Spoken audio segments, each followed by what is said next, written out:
When the king got there, he said, in other words, I'm paraphrasing, he says, I come to look for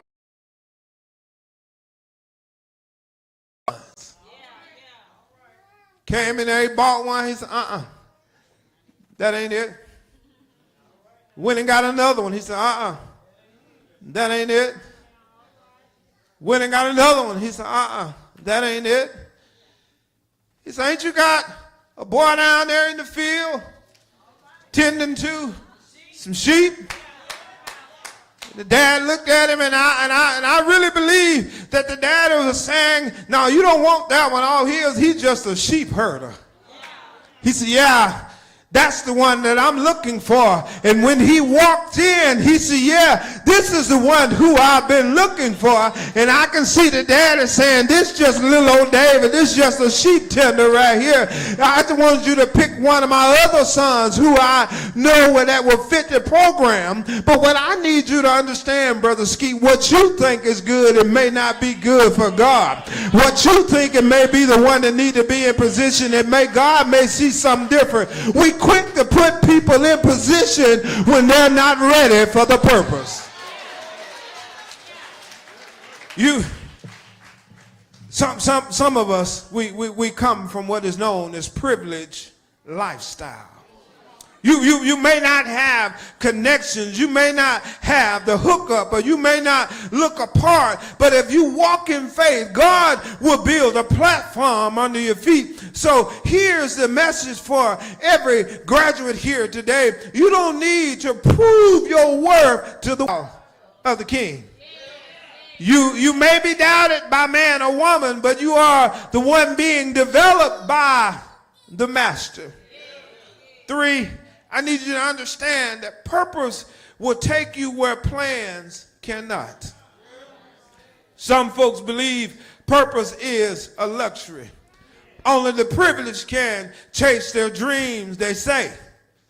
But for many of our communities, the reality is that bills come before business plan and survival before success. That's the real talk.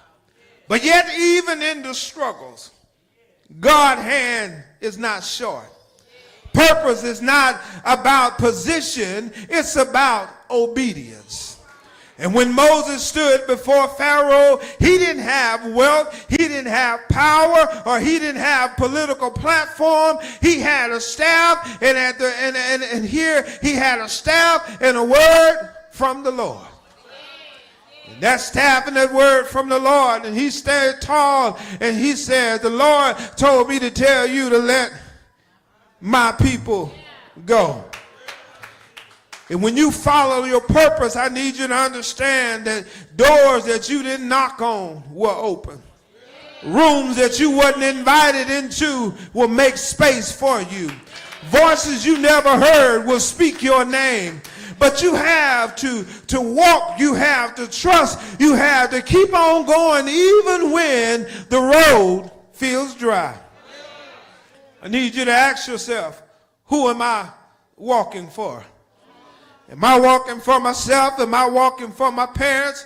No, I'm walking for God.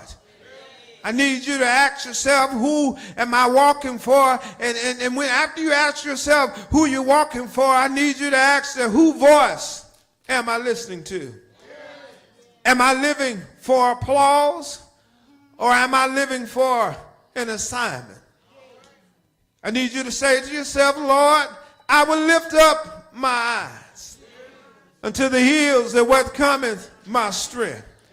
All my strength comes from the Lord. So I need to say to the graduates this morning, lift your head up. You're not a mistake. You're not forgotten. You are chosen. You are called. You are covered by the Lord. Your path is in God's hand. Your purpose is in God's plans. Your future is brighter than your walk. Finally, to the kids and to you too, I need you to understand that working God's plan brings joy. I need to say to the graduates, it's not just a cap and gown moment. It's not just walking across a stage. It's not just turning your tassels.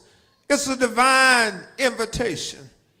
It's a heavenly announcement that God has a plan with your name on it. I know that when you got your diploma, it had your name on it. I know that it had your name on it, and it's made out of what is called sheepskin. And when your name